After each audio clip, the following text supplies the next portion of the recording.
All right, coming up on this episode of Table Culture, we're going to be talking about 2014's game, Dead of Winter, a Crossroads game. This game is an amazing survival horror game where you're actually dealing with the elements in winter. And it's going to be a fun review, so you're going to want to check this out.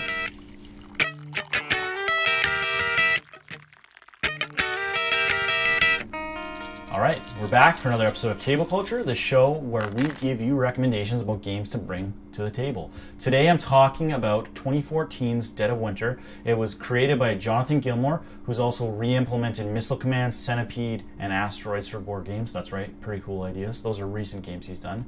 In addition to that, we also have Isaac Vega, who's responsible for Ashes, Rise of the Phoenixborn. And it's a Platic game. Now, my friend Graham will tell you Platic Games is great. They've done lots of great stuff, and I'll admit I've played some of their board games and enjoy them. They've also done Summoner Wars, and they've done Mice and Mystics. So Dead of Winter is in good company with those games. That said, this game is amazing for several reasons. One, it is a cooperative game, but at the same time, there are elements of sabotage and because each player has secret objectives, they're actually going to be responsible for during the game. You may find that people are actually not looking out for the interests of the colony that you are building. Oh, this one's a betrayal card. You win the game if all the following is true. Morale is at 0. You have at least one guard equipped to survivor you control. You have at least 2 food cards and at least 2 fuel cards in your hand. So that means that you're a bad person in this case. So like I said, there are situations where people are bad. And because each of you takes on the role of a specific player, each player will be taking on other NPCs or non-player characters into their ranks and then getting their abilities, which allow them to build their own factions with the ultimate goal of trying to survive winter with a colony of zombies. With a colony and with zombies at your door at all times.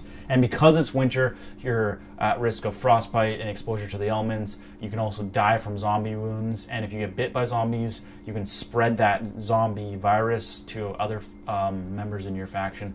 So it can be a very intense game experience, and in fact, it actually starts out that way. So what a lot of people don't know about this game is that it's actually in crisis mode the whole time, and there's even things called crisis cards that are represented by this red hand. And while you're playing, as I mentioned, players can actually be doing things counter to the goals of the colony, so you can actually vote to have people exiled from the community. And there's Crossroad cards, which will allow you to force sort of like story events. So sometimes when you pick characters, things will happen. And it can be good for the group or it can be bad.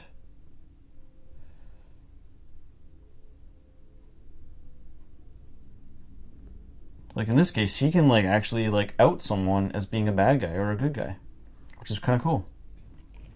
Because of that, things can happen where someone can just up and die, or you have to decide if someone is worth saving because you'll lose food in the process, which will lower your morale. And not only do you have that, but you have main objectives. So for example, you may have to collect gasoline because you have to go on an expedition. If you don't collect enough gasoline by the round's end, you fail and you lose morale. And morale is very important to the integrity of your colony, as is eating. So not only are you trying to make sure that you have enough food in your supply, you're also making sure that people are happy. And if at any point your morale dips below 0, you lose the game automatically. Or if everyone starves, you lose the game. So it is a very intense and terse game. There's a lot expected of you, but I think because of those emotional factors, it actually makes it really enjoyable, which is why it's been ranked so highly on BoardGameGeek for so long. Crisis. Horror in the night. Food equals number of non-exiled players. So if you don't complete this, lose 2 morale. So that just goes right down, which is bad. I just think that it's very, very enjoyable. It plays, it recommends the game plays about 60 to 120 minutes. That is because you can do different types of setups, like you can do a raiding party setup or leave it all behind or too many mouse. Winters come. There's a whole bunch of different scenarios that give you different play lengths and player counts and win conditions, like the difficulty can be greatly increased or reduced depending upon what setup you choose. For that reason alone, I think this game has replayability value, and it's a lot of fun. Additionally, there's been expansions made, and there's been a standalone game made that kind of expands upon the universe called The Long Night. There's also like an element of like searching that happens too. So that's the grocery store. So you can see like every search area of the game has certain like associated cards. So for example, if you were to look, you're looking in the grocery store, when you're looking for stuff, you'd use that deck. I showed already to find stuff. There are different areas that you're trying to get to, like schools and grocery stores and police stations. And when you go there, you can barricade zombies from attacking. So you actually put your units there, and you can search for things like food and medical supplies and weapons and other players. And because you're investigating for clues, you're like searching for things, it causes zombies to appear. So everything you do is going to have an impact on the game. It's going to cause zombies coming towards you, but you can barricade them with wooden walls, so you can kind of slow the attack, and certain characters can attack the zombies with their abilities. Some are better at attacking more easily than others. Yeah, this is awesome. When performing attack with Mike, do not roll for exposure. So Mike, because every time you leave the colony, you have to roll the exposure die. If you roll the exposure die and you get one of these, which I think there's 3 of them, you would take a wound. If you roll this, you get frostbite, and then you also take a wound, so you're like hitting double duty every time. But if you get this tooth, a zombie fucking kills you and you die.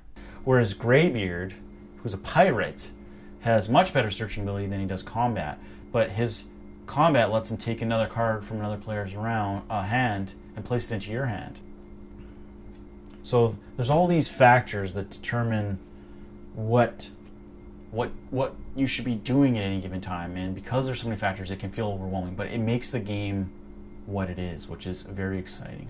So that said, I think this has been a really good cross-section, pun intended, of Dead of Winter, a Crossroads game, and I hope you enjoyed my review. I hope you got a lot out of the basic overview of the game, and you can see now why there's so much to do in this game. And even though there is dice in it, which I didn't mention, but they are related to how you are able to accomplish searches and attacking monsters, it is intense, and you can, at the turn of at the flip of a coin rather, you can actually lose a character, or you can gain characters, or you can wipe out a bunch of zombies. So please check out Dead of Winter.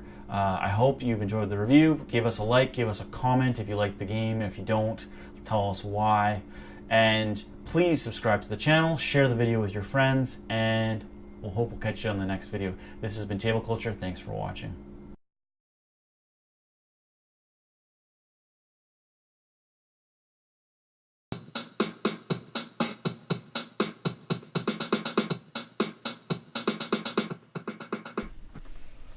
Okay, I got a new shirt on. I'm feeling good, feeling alive.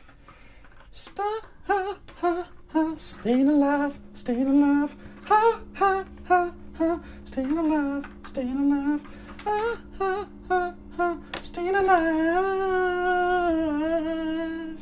It's a knife.